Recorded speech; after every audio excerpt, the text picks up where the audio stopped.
తల్లి వార్త పోయినా యేసయ్య వార్త. ఏంటి యేసయ్య వార్త? మన జీవితాన్ని మార్చేపెట్టింది. మనం ఎంతకాలం ఈ లోకంలో బతుకుతున్నా అర్థం లేని జీవితం ఉంటుంది. ఎందుకోసం బతుకుతున్నామో తెలియదు, దేనికోసం బతుకుతున్నామో తెలియదు, ఏమి సాధించాలని బతుకుతున్నామో మనకు తెలియదు. అర్థం కానటువంటి జీవితం, కానీ అది వ్యర్థమైన జీవితం అని గుర్తించక ఈ వ్యర్థమైన జీవితం వ్యర్థంగా పోకుండా అర్థవంతంగా చేసుకోవడం కోసము జీవితాన్ని మార్చేటువంటి యేసయ్యను నువ్వు చేరుకుంటే నీ జీవితం అంతా ధన్యమైనటువంటి జీవితం అవుతుంది. ప్రేమైన దేవుడి బిడ్డ, మనమందరము కూడా జన్మ పాపము కర్మ పాపలుగా ఉంటున్నాం. మన పాపముల నుంచి శాపముల నుంచి విడిపించి రక్షించుటకు యేసు ప్రభువారు 2025 సంవత్సరాల క్రితమే ఈ లోకములో జన్మించి నీ కోసం నా కోసం ఈ లోకములో జన్మించాడు. అనేకమైన అద్భుతాలు చేశాడు. కుష్ఠరోగులను ఉండి స్వస్థపరిచాడు, గుడ్డి వారికి చూపునిచ్చాడు, చెవిటి వారికి వినికినిచ్చాడు, మోగవారికి మాట ఇచ్చాడు, పూజ చేయగల వారిని బాగు చేశాడు, చనిపోయినటువంటి వారిని లేపాడు, అనేకమైన అద్భుతాలు చేశాడు. ఈ విధంగా చేసినటువంటి ఈ మనుషులు చూసి దేవుడు జాలి పడుతున్నాడు. అయ్యో, మారు మనసు పొంది పశ్చాత్తాపం పొంది పరలోకం రాజ్యం చేరాలి అని ఆయన మనుషులందరి విషయంలో ఇష్టపడుతున్నాడు. కానీ మనం ఏం చేస్తున్నామంటే పాపాలు చేస్తూనే పోతుంటాం. మనం ఏం చేస్తున్నామో మనం తెలియనటువంటి వారుగానే దాంట్లోనే కూరుకొని పోయి ఆ పాపానికి బానిసలై దోషులైపోయి దేవునికి వ్యతిరేకమైన జీవితం జీవిస్తూ లోకములో కలిసిపోయి లోకాశలకు లోబడిపోయినటువంటి వారమై సత్యాన్ని ఎరగినటువంటి వారంగా, నిజాన్ని ఎరగినటువంటి వారంగా, చనిపోతే ఎక్కడికి పోదామో తెలియనటువంటి వారంగా, చచ్చినాగా చూడొచ్చే దేవుడు అని చెప్పేసి అనుకొని తిన్న కాడికి తిందాం, ఉన్న కాడికి ఉందాం, అనుభవించిన కాడికి అనుభవిద్దాం అని తమ యొక్క జీవితాన్ని పాడు చేసుకుంటున్నారు. ఏదో ఒక రోజున మనం ఈ భూమిని వదిలిపెట్టిపోవాల్సిందే. అయితే ఈ భూమిని వదిలిపెట్టిపోయినప్పుడు మనం ఎక్కడికి పోతున్నాం, ఎక్కడికి వెళ్తాం అనేది మాత్రం ఆలోచన చేయటం లేదు. కానీ మనము ముందు రెండే మార్గాలు ఉన్నాయి. ఒకటి విశాల మార్గం, ఒకటి ఇరుకు మార్గం. విశాల మార్గంలో తినొచ్చు, తాగొచ్చు, తననాడచ్చు, ఇష్టం వచ్చినట్టుగా జీవించవచ్చు. కానీ తుదకి ఎక్కడికి తీసుకెళ్తుందంటే నరకానికి తీసుకెళ్తుంది. ఇరుకు మార్గంలో ప్రవేశించేటువంటి వారికి కష్టాలు వస్తాయి, నష్టాలు వస్తాయి, బాధలు వస్తాయి, శోధనలు వస్తాయి, వేదనలు వస్తాయి, రోగాలు వస్తాయి, అవమానాలు వస్తాయి, అపనిందలు వస్తాయి, అపకీర్తి వస్తుంది. ఎన్ని వచ్చినా కానీ యేసు ప్రభువు కోసము, నీవు నమ్ముకున్న దేవుని కోసము నీవు వాటినన్నీ సహించి ముందుకు పోగలిగితే పరలోక రాజ్యము చేరుకుంటావు. కనుక నేను పరలోక రాజ్యంలో చేర్చడానికి ఒకటే మార్గం. యేసు ప్రభువారే ఉన్నాడు, నేనే మార్గమును సత్యమును జీవమును అన్నాడు. ఆయన ద్వారా తప్ప ఎవరు కూడా పరలోక రాజ్యము చేరడానికి అవకాశము లేనే లేదు. కనుక పరలోక రాజ్యాన్ని చేరడానికి మార్గం కావాలి కనుక ఆయనే మార్గంగా ఈ లోకానికి వచ్చి మన పాపములను, మన దోషములను, మన అతిక్రమాన్ని అన్నిటి కోసము ఆయనే శిక్షను భరించి మరణించి మరణమును జయించి తిరిగి లేచి ఉంటున్నాడు. మరి మనము ఈ లోకంలో ఉన్నప్పుడు అనుకోవచ్చు, నేనేం పాపం చేయలేదు కదా, ఏ దోషం చేయలేదు కదా, నేను ఏ హత్య చేయలేదు కదా, నేను ఏ దొంగతనం చేయలేదు కదా, నేను ఏ మోసం చేయలేదు కదా, నన్ను మా తల్లిదండ్రులు బాగానే పెంచారు కదా, నేను బాగానే ఉన్నాను కదా అనుకుంటున్నాం. కానీ మనం జన్మతోనే పాపమై ఉంటున్నాం. మన చూపుతో పాపం, మన పరుగుతో పాపం, మన క్రియలతో పాపం, మన నడవడితో పాపం, మన తలంపులతో పాపం, అన్ని విధాలకు కూడా మనం చేరిపోయి ఉంటున్నాం. కేవలం మనమే కాదు, లోకంలో ఉండే ప్రతి ఒక్కరు కూడా ఏ భేదమును లేదు. అందరిలో పాపము చేసి దేవుడు అనుగ్రహించి మహిమను పొందలేకపోతున్నారు. భేదం అనేది లేదు.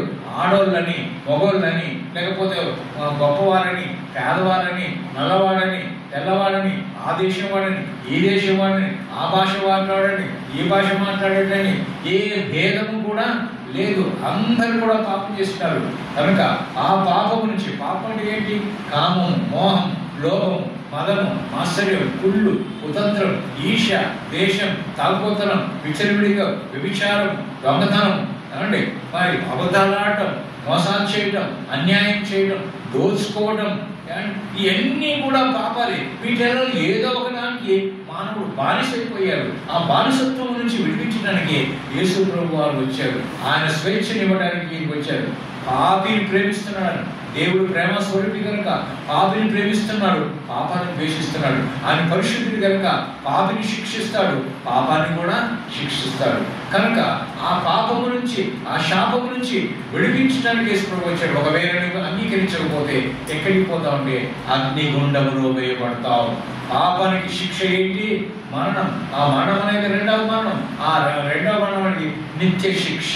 ఆ నిత్య శిక్ష ఏంటంటే అగ్నిగుండం. ఆ అగ్నిగుండంలో నుండి అగ్ని ఆరనే ఆరిపోదు. అక్కడ పడినటువంటి వారు చావనే చావరు. కనుక ప్రియమైన దేవుని బిడ్డలారా, ఆ అగ్నిగుండ అంతము లేనటువంటిది. కాబట్టి మరణం ఏనాడు కూడా ఎప్పుడు వస్తుందో మనకు తెలియదు. ఏ రూపంలో వస్తుందో తెలియదు. యాక్సిడెంట్ ద్వారా వస్తుందో, తింటుంటే వస్తుందో, పడుకుంటే వస్తుందో, మాట్లాడితే వస్తుందో, ఏ రూపంలో వస్తుందో మనకు తెలియదు. ఎందుకంటే మన జీవితము ఎటువంటిది? గడ్డి పువ్వు లాంటిది. అది ఎప్పుడు రాలిపోతుందో మనకు తెలియదు. సూర్యుని వేడి పడుతున్న పువ్వు రాలిపోయినట్టుగా మనము కూడా ఏ పువ్వులాగా ఏదో ఒక రోజున రాలిపోవలసి వస్తుంది. మనం నీటి మీద బుడగలాంటి వారు. బుడగ ఎప్పుడు పగిలిపోతుందో తెలియదు. మన జీవితం అటువంటిది అని దేవుడు జ్ఞాపకం చేస్తూ ఉంటున్నాడు. కనుక ప్రియమైన దేవుడు బిడ్డలారా, సహోదరి సహోదరులారా, మనం ఈ లోకంలో నీకు ఎంత ఆస్తి ఉన్నా, ఎంత పదవి ఉన్నా, ఎంత ధనము ఉన్నా, ఎంత బలగం ఉన్నా, ఎంత అందం ఉన్నా, ఎంత ఆటగాడివైనా లేక పాటగాడివైనా, లేకపోతే నీవు ఎటువంటి మాటకారివైనా, నువ్వు ఎంత గొప్పవాడివైనా కానీ, నీకు ఏది ఉన్నా కానీ నీవు పోయేటప్పుడు నీ బంధువులు కానీ, నీ భార్య కానీ, నీ పిల్లలు కానీ నేను వచ్చి ఆపలేరు. ఆ క్షణం ఎప్పుడు వస్తుందో తెలీదు. ఆ క్షణాన్ని ఎవరు కూడా ఆపలేరు. పోయే ప్రాణం పోతుంటే నేను ఏం చేస్తాం? అయ్యో ఏం చేస్తాం? నేను ఒకరిపోతుందని గుండెలు పాల్గొని ఏడ్చుకోవాల్సిందే తప్ప అంతకుమించి మనం ఏం లేదు. నీ ప్రాణాన్ని నా ప్రాణం అడ్డవేస్తాను. ఏమని చూద్దాం? నీ ప్రాణాన్ని నా ప్రాణం అడ్డవేస్తానంటే మాటే చెప్తారు కానీ ప్రాణం పోయేది ప్రాణం పడడం వస్తారా? రాలేదు కదా. ఎవరి ప్రాణానికి ఎవరు జవాబారి కాదు. కనుక ఈ ప్రాణం పోతే ఎక్కడికి పోతుంది? అది దేవుని దగ్గరికి పోతుందా? నరకానికి పోతుంది. అది మనము తెలుసుకోవాల్సింది. ఈ లోకంలో ఉన్నప్పుడే తీర్మానం. నా ప్రాణం ఎవరైనా కానీ ఏమనుకుంటారు తెలుసా? చనిపోయే ముందు అనుకుంటారు, నేను స్వర్గం పోతే బాగుంటుంది, నేను పరలోకం పోతే బాగుంటుంది, నేను దేవుడి దగ్గరికి పోతే బాగుంటుంది మనం ఎప్పుడు అనుకుంటాం తెలుసా? అంత అయిపోయిన తర్వాత మనం క్షేమంగా ఉన్నప్పుడు మనం దేవుని పక్కన పెట్టేస్తాం. క్షేమంగా ఉన్నప్పుడు మరి అందరి ద్వారా హెచ్చరించబడుతున్నా, అయ్యా ఈ పాపాలు మానండి, ఈ దోషాలు మానండి, ఈ అతిక్రమాలు మానండి, మంచిగా బతకండిరా అని చెప్తూ ఉంటే మన చెవికేవి ఎక్కనే ఎక్కవు. ఎప్పుడు ఎక్కుతాయి తెలుసా? ఇక చచ్చిపోతాడు, డాక్టర్ చేతులు ఎత్తేసి నా చేతిలో ఏమి లేదు, ఆ దేవుడే దిక్కు, దేవుడే కాపాడాలి, ఇక ఈ 24 గంటలు టైం ఉందా, 24 గంటలు ఎప్పుడు పోతాడో తెలియదు, మా శాతం అయిపోయిందని వదిలేస్తాను. అప్పుడు ప్రభువా నన్ను రక్షించు, దేవా నన్ను కాపాడు అంటే మరణానికి జాలి లేదు, నరకానికి ఏం లేదు, కొంచెం కూడా దానికి కూడా జాలి లేనే లేదు. మరణం అనేది జాలి లేకుండా నేను కబలించేస్తుంది. చనిపోయిన ఎక్కడికి పోతాం? నరకానికి. కనుక ఇల్లు ఉండగా ఇల్లు ఎట్లా ఉండాలా? శుభ్రంగా ఉండాలంటే దీపం ఉండాలి. దీపం ఉండగానే ఇల్లు చక్క పెట్టుకోవాలి. మన దేహంలో ప్రాణం ఉండగానే రక్షణ పొందాలి. అందుకోసమని ఆ రక్షణ ఇవ్వడానికి వచ్చాడు. ఇదే గొప్ప వార్త. తల్లి కన్నా మించిన ప్రేమను చూపిస్తున్నాడు కదా దేవుడు. తల్లిని సృష్టించినటువంటి దేవుడు నిన్ను నన్ను కూడా తల్లి గర్భములో రూపించాడు. తల్లి గర్భము నేను నన్ను రూపించకమునిపై నువ్వు నన్ను లెక్కించింది అంటాడు, చూసిది అంటాడు. నా ఎముకలని నూరు రూపింపబడకమునిపై నువ్వు లెక్కించింది అంటాడు కదా. కనుక తల్లి గర్భములో ఎవరేస్తున్నారు అంటే తల్లిగా చేసే తల్లి గర్భములో దేవుడే రూపించి మనల్ని దినదినమును అభివృద్ధి చేస్తాడు. కనుక ఆ ప్రియమైనటువంటి దేవుడు నీకు నాకు ఇచ్చేటువంటి రక్షణను ఉచితంగా ఇస్తున్నాడు. ఆ రక్షణ మనం స్వీకరిస్తే, ఆ రక్షణ మనం అనుభవిస్తే అంతకన్నా మించిన ఆనందం ఏమి లేదు. ఆ రక్షణ పొందడానికి నువ్వే గొప్ప పనులు చేయాల్సిన అవసరం లే, లేదా కొండలు ఎక్కాల్సిన అవసరం లే, లేదా సముద్రాలు దాటాల్సిన అవసరం లే, లేకుంటే నువ్వు నీకున్నటువంటి వదిలిపెట్టి రావాల్సిన అవసరం లే, నీ బంధువులు వదలాల్సిన అవసరం లే, నీకున్న ఏది వదలాల్సిన అవసరం లే. ఉన్న పాటను మనం చేయవలసింది అంటే ఉదయంలోని ప్రభువా నేను పాపిని, నా పాపాలు క్షమించు, నన్ను నీ బిడ్డగా చేసుకో అని దేవుని సన్నిధిలో ఒప్పుకోవడం వరకే, అంతకుమించి ఏమీ లేదు. నీ నుంచి ఆయన ఏం పాటం లేదు. ఉదయం అనే తలుపును తరలించి నేను తప్పించున్నాను. ఎవరైతే ఆ స్వరూపిని తలుపిస్తాడో ఆ హృదయంలోకి వస్తాను. యేసు ప్రభు వారి యొక్క ఎవరి హృదయంలోకి వస్తే వారి హృదయంలో శాంతి, సమాధానం, సంతోషం, ఆనందము నిత్యము ఉంటుంది. కనుక యేసు ప్రభు వారు చూపించినటువంటి ప్రేమను ఈ లోకంలో ఎవరు చూపించలేదు. యేసు ప్రభు వారు చేసినటువంటి త్యాగము ఈ లోకంలో ఎవరు చేయలేదు. ఈమె తల్లి కూడా చేయలేదు. ఇప్పుడు దాకా మనం తల్లిని గురించి విన్నాం, ఆమె పాత్ర ఎటువంటిదో విన్నాం, ఆమె భారం మోసేదన్నట్టుగా విన్నాం, ఆమె త్యాగం చేసేటటువంటిగా ఉన్నాం. అంటే ఈ లోక సంబంధమైన త్యాగం చేస్తుంది, కానీ ప్రాణ త్యాగం మాత్రం ఆమె చేయలేదు. ప్రాణత్యాగం చేయగలిగింది దేవుడే. పాపాలు ఆమె క్షమించలేదు, కానీ పాపాలు క్షమించేవాడు దేవుడే. పరలోకానికి ఆమె నడిపించలేదు, కానీ పరలోకానికి నడిపించేది ఆమె. ఆమె జీవము కాదు, యేసయ్యే జీవం. ఆమె మార్గం కాదు, యేసయ్యే మార్గం. కనుక జీవమైనటువంటి సత్యమైనటువంటి ఆ మార్గాన్ని తెలుసుకుని అసలైన ప్రేమ కలిగినటువంటి దేవుణ్ణి నేను విడువను, ఎడబాయను, ఉదయం వచ్చే వరకు ఎత్తుకుని వాడకు నేనే అంటున్నాడు, చంక పెట్టుకుని వాడకు నేనే అంటున్నాడు.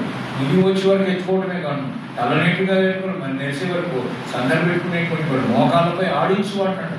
ఇంత గొప్ప దేవుడు, ప్రేమ కలిగినటువంటి దేవుడు ఈరోజు చేతులు చాపి నీ కొరకే ఈ గాయాలు, నీ కొరకే ఈ శ్రమ, నీ కొరకే ఈ శిల్వయాగం అని దేవుడు మనం చూపిస్తూ ఉంటే, మన హృదయాలు ఇంకా కఠినంగా చేసుకుంటే, మన హృదయాలను ఇంకా మనం దేవునికి ఇవ్వకుండా ఉంటే అది ఎంతో దుర్భరమైనటువంటి విషయం.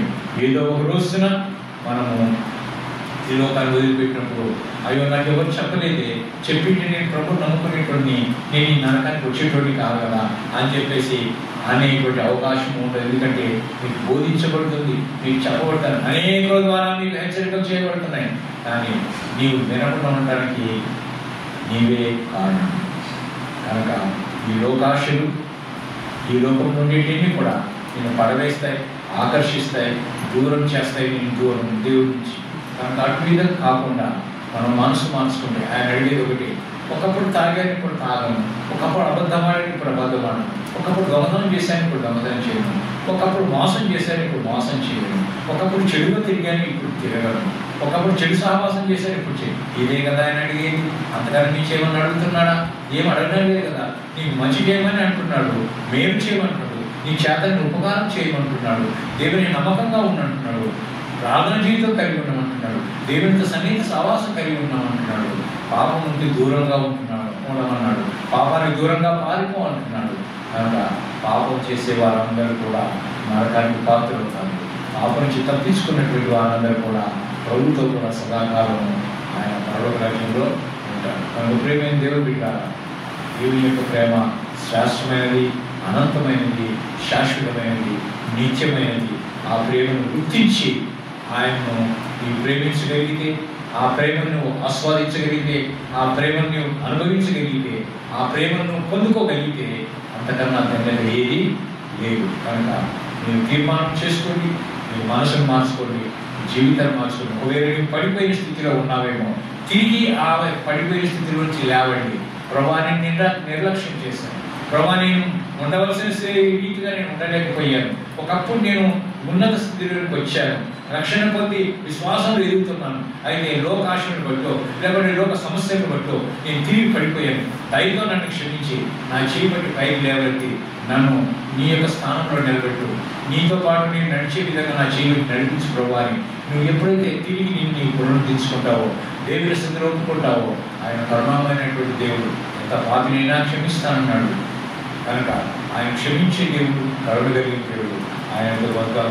ఆయన ప్రార్థిస్తే ఆయన తప్పకుండా మన పాపం క్షమించి మనం శుద్ధిగా చేస్తాడు. యేసు రక్తం ప్రతి పాపంలో మనం పవిత్రులుగా చేయను చెప్పి కనుక ఆయన శుద్ధీకరించే శక్తి ఆయన రక్తం ఉంది కనుక ఆయన రక్తంలో కడగబడి పరిశుద్ధమైన జనాంగంగా, ప్రత్యేకించబడిన జనాంగంగా ఆయన సొత్తుగా తీర్చినట్లుగా దేవుడు సహాయము చేయనుగాక. ఆమేన్.